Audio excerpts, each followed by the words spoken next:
And today we're making slow cooked beef shin in red wine sauce. It's gonna feel like a warm hug in a cold day.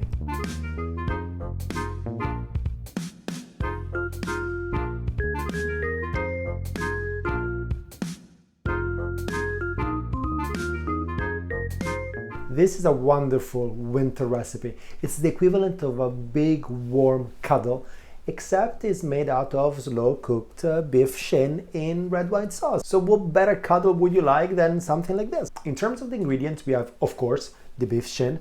These are gigantic, but they're gonna render down. We're gonna cook it in unsalted buttered olive oil and red wine. And then to enhance the flavor, we're gonna add shallots, carrots, celery and leek. And of course, we're gonna have all the aromatics. That's gonna bring this dish to a whole new level. The first thing we need to do is sear the beef all around, but we wanna sear it in the most flavorful way possible. In order to do that, we're gonna use the aromatics. So today I'm using rosemary, thyme, a little bit of sage, and if you had bay leaves, you could have had bay leaves. I couldn't find them. And all this together, they just smell amazing. They just bring out that earthiness that the beef shin has as a quality, and really is going to take this whole thing to a whole new level. Because we're going to remove this after a while, some more sage. The best thing to do is use butcher's twine. Make a little knot.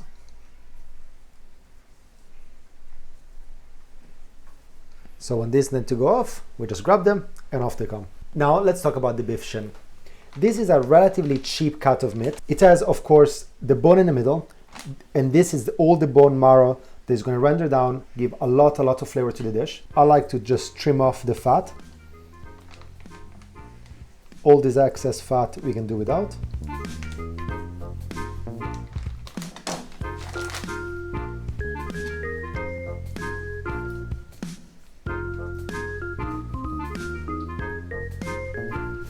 The rest is quite lean.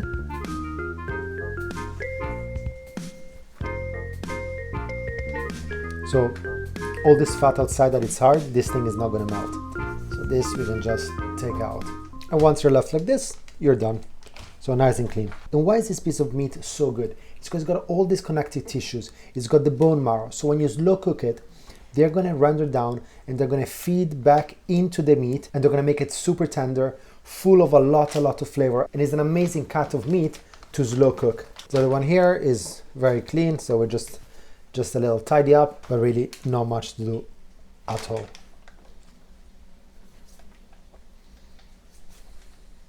With this leftover fat, you can either throw it away or you can put it in an iron skillet, cook it very gently, and then the fat is going to render down, and what you're left with is liquid gold, which you can use with other recipes, and it's just a must thing to have in the kitchen. We're going to sear the beef in butter, and when you cook with butter, it's always good to put a little bit of extra virgin olive oil. It just allows you to cook at a higher temperature, because with butter, without olive oil, you're very likely to burn it, and that's not a good thing. And as the butter is melting, this goes in. And now the butter and oil is going to start infusing with our herbs. And now to our infused molten butter and olive oil, we take the meat and we sear it. These are big pieces. Let's see if we can put both of them in one. Otherwise, we'll just do it one at a time. Well, I guess that can work. After a couple of minutes, we just turn it.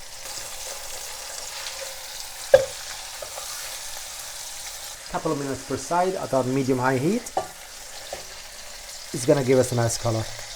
And the reason why we sear the meat is because we wanna give that caramelization outside. It's gonna have so much flavor, even when we then slow cook it, and it's gonna fall apart. And while the meat finishes to sear, we can start preparing the vegetables. Given that everything is gonna cook really slowly and it's pretty much gonna collapse, you don't need to cut it in any particular way. Big chunks are plenty. Sometimes I even leave the skin on, because as long as you clean it, it's fine. In fact, let's leave one of the skins on. 2 carrots, just coarsely chopped. 2 celery sticks, again, coarsely chopped.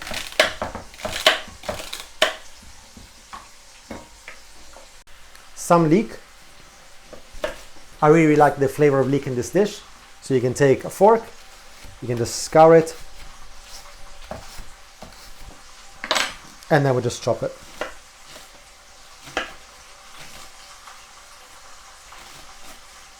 Again, coarsely, because it really doesn't matter. Lastly, you can have 1 big onion, or I like shallots, so I'm just gonna use 3 shallots today. Just take it off, just, again, big chunks, that's all we need. Once the beef is seared, you see this is the browning we were going for. We're just gonna take it out.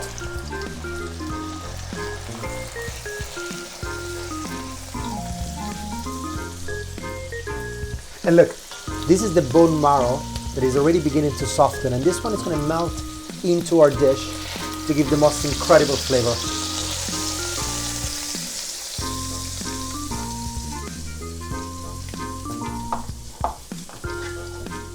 And now here, we're gonna add all our vegetables.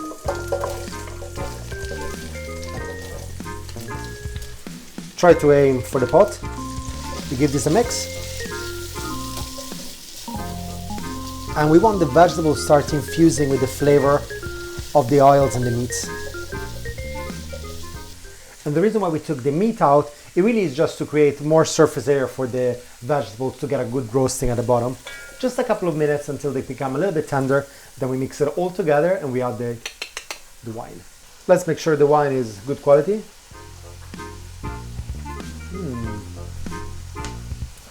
Yeah, I think that can work. So the meat go in.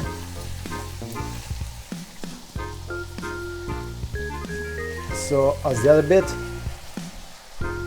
And we just add our first little bit of wine. We're gonna keep the heat quite high at this point, and we're just gonna let the alcohol to evaporate quickly here. Just put it a little bit more. Now, my eyes are watery. I'm not sure whether because cutting the shallots or the wine kind of kicking in, but anyway, the point I wanted to tell you is when you're using wine for cooking, don't use bad wine, because what goes in here ends up in our plate. So while you don't want to put a super expensive bottle of wine, you still want a good bottle of wine that's going to enhance the flavor of your meat. You spent a lot of time, a lot of money with the meat. Don't waste it by putting rubbish wine. Now that the alcohol has evaporated and the outside of the meat absorbs some of that intense flavor, it's time to put the rest of the bottle, lower the heat, the bottle goes in. You probably want 3/4 of a bottle. We're using a nice Chianti, so it's got Sangiovese grapes, which is very nice for this dish. Lid goes on. And we can cook this in one of 2 ways. You can either put it in the lowest burner, like really, really low, and just leave it here. When you do that, depending on the pot you have to make sure that you keep stirring it because the bottom might burn.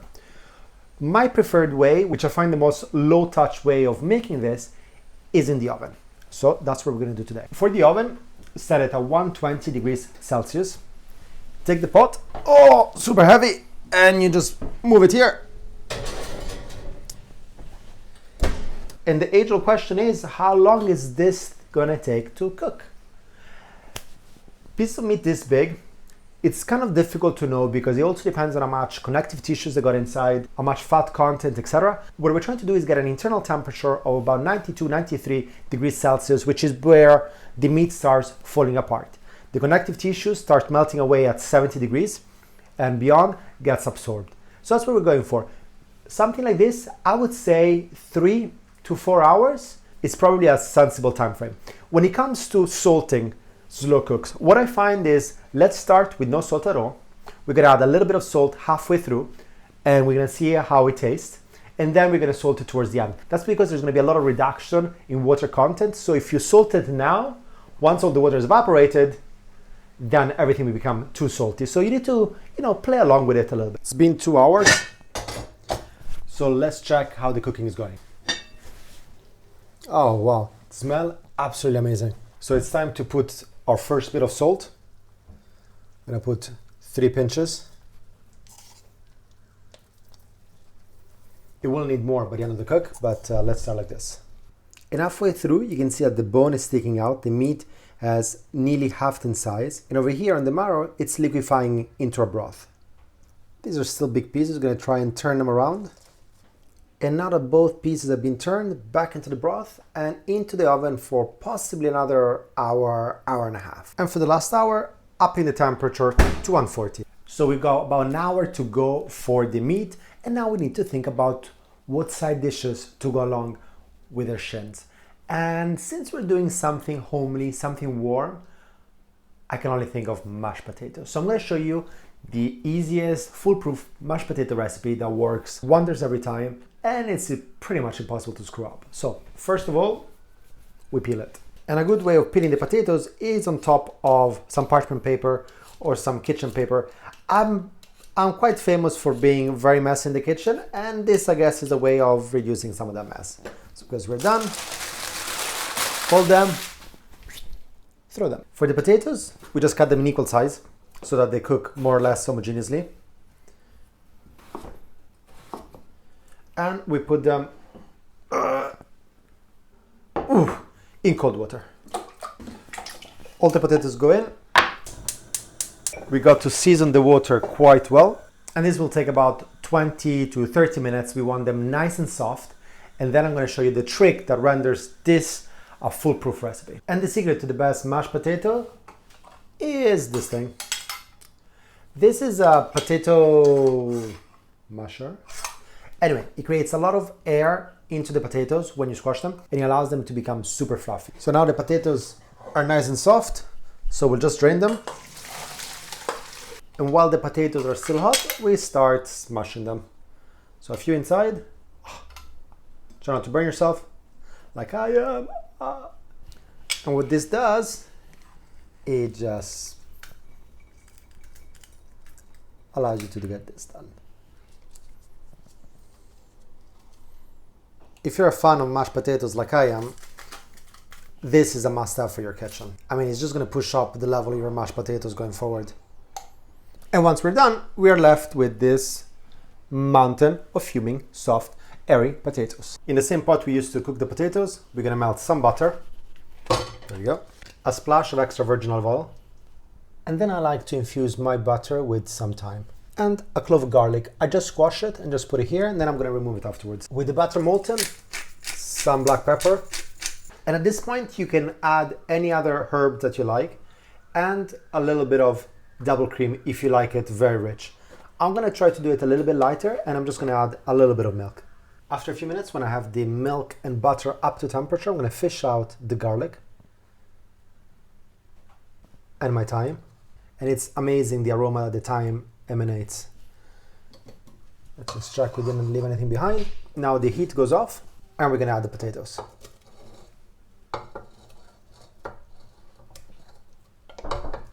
And once it's in, we're going to mix it in. And the potato is going to absorb the liquid, and it's going to become super creamy. I mean, look at this. And this is us done. Let's give it a quick taste, make sure it's okay with salt and everything else. Little bit of salt. One final mix, and this will be ready to be plated together with our beef. So we're about 3 hours and 45 minutes, more or less. And I think we're ready. Let's give this a smell. Ooh. Oh, a cloud of flavor. Okay, this is looking fantastic. So now we're going to remove the meat, and it has literally fallen off the bone. And here's our second piece. And by slow cooking it, the bone marrow has completely melted away. Now we're going to fish out our herbs. Here they are. And now what we have left inside is just pure umami flavor. Slow cooked vegetables, the gelatin from the meat, the broth that we've created with our red wine. Oh, this is stunning. We can then use an immersion mixer, and this is the gravy helper. Blend everything down. It's going to make it a lot more dense, and it's going to get us close to the consistency we want for our gravy.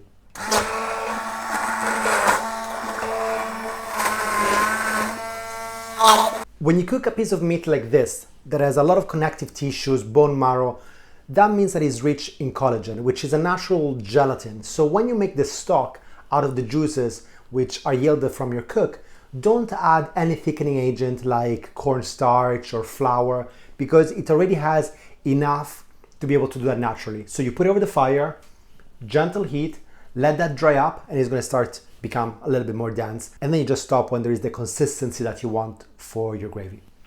And I see there's a little piece here sticking out, so I'm just gonna have a cheeky taste. Ooh. Look how it breaks apart. Ah, super hot. Oh wow. Oh.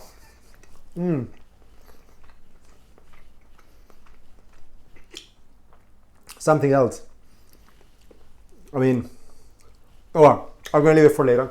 What I'm gonna do now is swallow. Now that I've swallowed, let's start prepping this up because it's a big piece of meat. Let's start thinking how we want to serve it. And we kind of have two options that I can think of. First one, we slice it into a smaller piece or smaller pieces, and then we put it on the plate and we let the person that is eating doing the kind of shredding by themselves. Alternatively, we can look at shredding the beef ourselves and just plate it already shredded over the gravy. And what we're gonna go for today is to cut it into little pieces. I think it looks ultimately a little bit more elegant when you don't shred the whole meat on the plate, but really up to you. So everything has just completely fallen off the bone. So that bone, we put it aside together with this guy. And this is a lovely little piece that is gonna look great for plating. Now we got our other side of the shin. So we can use a knife, otherwise everything shreds, and we can just cut it along the side of the shape that we want for the plate. So we can use these little round sections for the top, and we can have a little bit of the shredded to come alongside it. There you go. We actually started off wanting to do one thing, and as we were doing it, decided that we're gonna do both. So win-win. Once the gravy has had time to become a little bit more concentrated, it changes color, it becomes darker like this one. So we switched off the heat, and we're just gonna put our meat back in so it can warm up. And by the way, in the unlikely event that you don't finish the whole meal in one sitting, you can just leave it in its own gravy.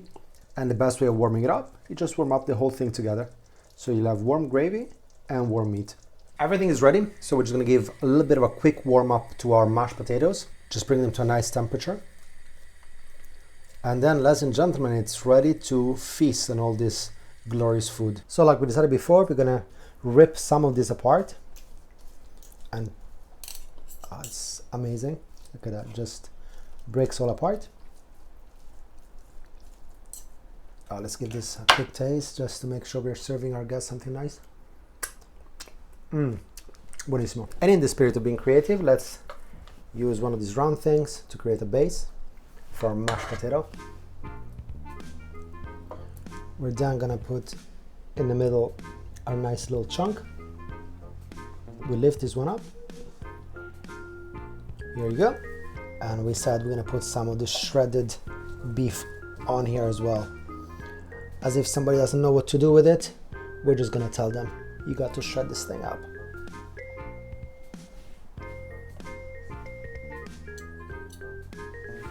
And then around, we're gonna put some gravy.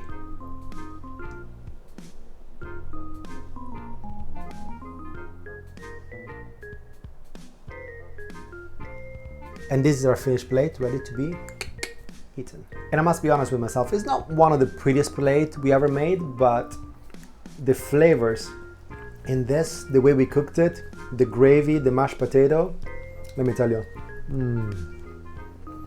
Oh, it is probably one of the best ones that we've made though. So go do it, it's pretty easy, and buon appetito.